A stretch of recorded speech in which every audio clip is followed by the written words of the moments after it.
You normally have 6 jam tarts in a packet, but tonight we have 17. Welcome back to Fog Football. Hearts 2, Omonoia 0. Let's dive straight into it. Black currant, strawberry, apricot, Gordon, Forrester, etc, etc. I'll go through all the flavours in a wee minute. Let's go. What one do you go for first when you open your jam tarts? It's definitely not apricot. We all know what I do, right?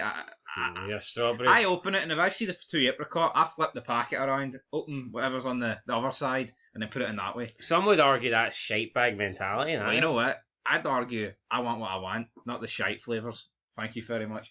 See, when you order a takeaway, you don't order the first thing just because it's it's easier to access. You order what you want, all right?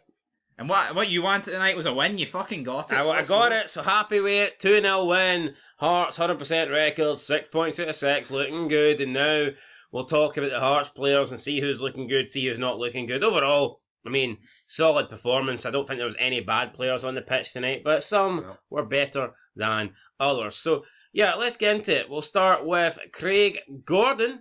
And I'm going to give Gordon a 6. I can't give him any higher. It was an easy night. He kept a clean sheet, but I mean, it is what it is. I mean, he did have an easy night. Like 6 out of 10, pretty much. If you want to see the reasons why, check out why we gave Casper the same rate. Well, actually, I gave Casper a 6 last night. You gave him an 8. I think Casper made a lot more saves than Gordon. I think Gordon had nothing to do with it. I think there was one save he made. He ran out though, and like the big man, and he sorted the situation out. So anyway, yeah, we'll give him a 6. That's fair enough.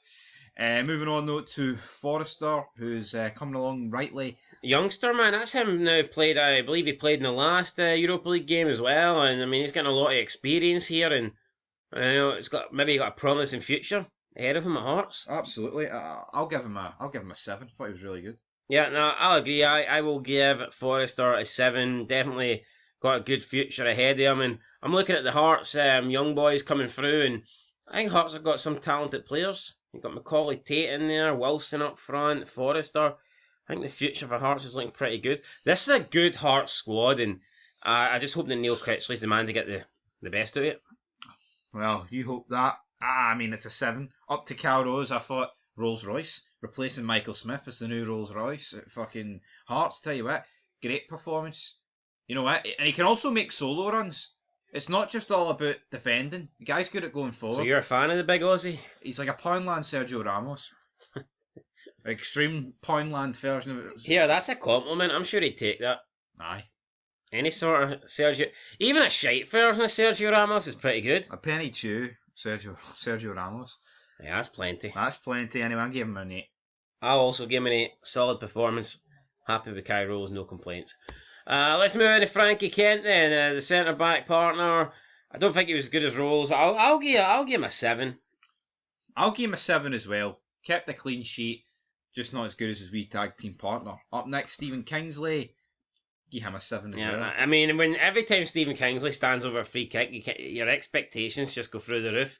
Unfortunately, he couldn't score it, but I mean, Kingsley coming in at left back, it's been Penrice's position, I think, for most of the season. But again, that's another area I look at, and I think, Hearts are really solid here. You got Penrice, Kingsley. They also have Salazar on loan.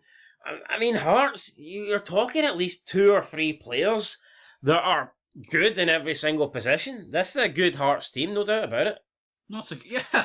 Just because it's been an awful start to the season doesn't mean Hearts are automatically shite. I know, but people wrote Hearts off this year.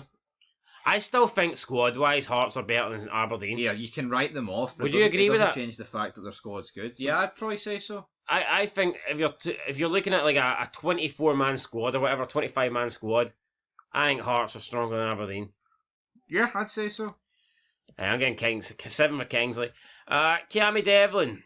It was a typical shift for Cammy Devlin. Runs a bit. Can't really ask for much more. Never stops. I mean, normally picks up a yellow card. I'll give him a 6. 6. I'll give him a 7, so that's a 6.5.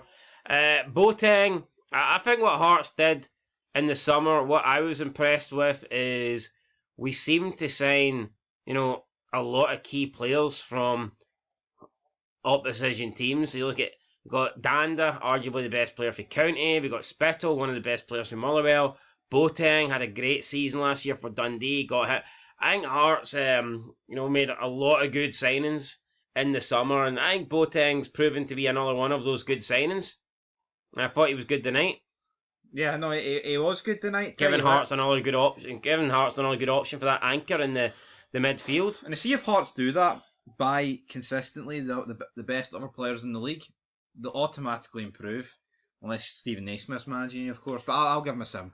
I'll give him a 7 as well. Right, let's move on to Blair Spittle, one of the goal scorers. Was it the better of the two goals? I think so. I think it was a great strike. Not taking anything away from Forrest, but I think the Spittle strike was... I mean, it was no saving it, really, wasn't it? This is more like it for Spittle. Actually getting played in his position. I'll give him an 8.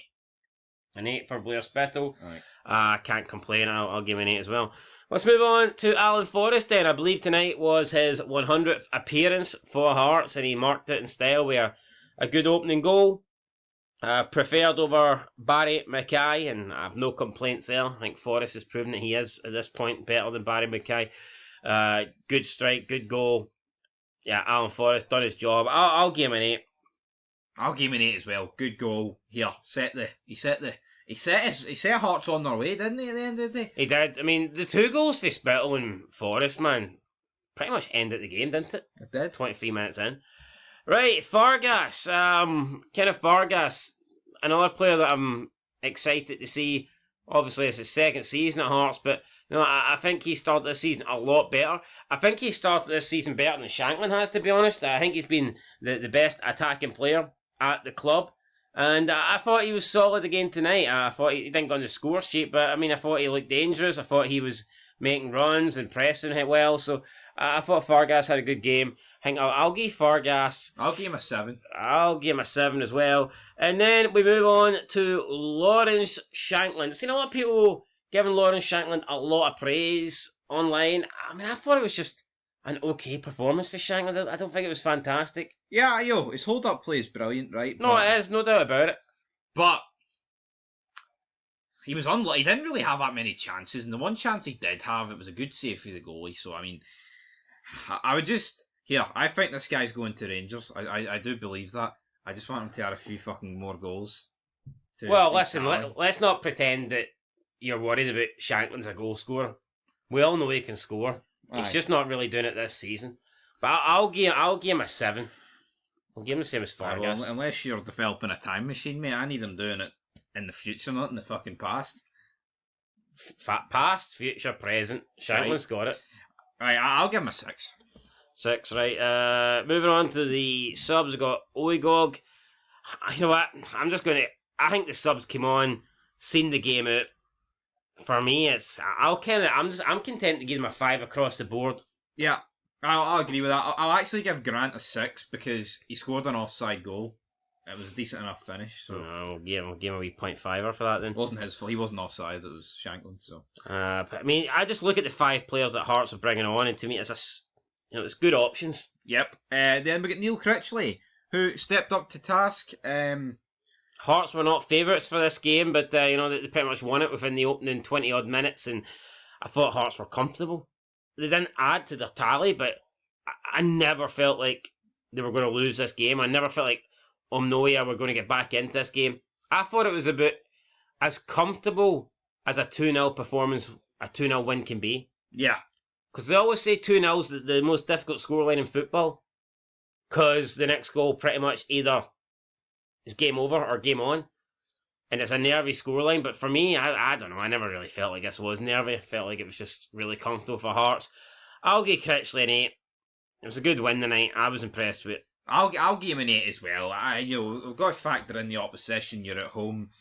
I don't think it's a 10 out of 10 performance for Neil Critchley. But it's good, and it's much better than the previous ratings being dished out to Hearts managers, I'll tell you that. Has he silenced the doubters? It's early days. 2 games, right?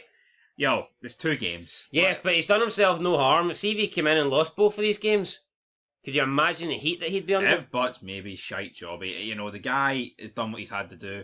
Let's judge him in May. No, I mean he has, but it's disappointing as everyone would be. You feel like if he loses the Hibs game, he's bought himself a little bit of breathing space. I agree. See if he came in and lost these 2 games. Oh, aye. That Hibs game would be an absolute must-win. Oh, aye. So he's kind of took the pressure off himself. I still believe we'll beat Hibs at the weekend, though. Anyway, yeah, I'm giving them an 8. You're giving them an 8. That's it. Let us know your ratings, guys, down below. We'll catch you in the next one. Till then, peace.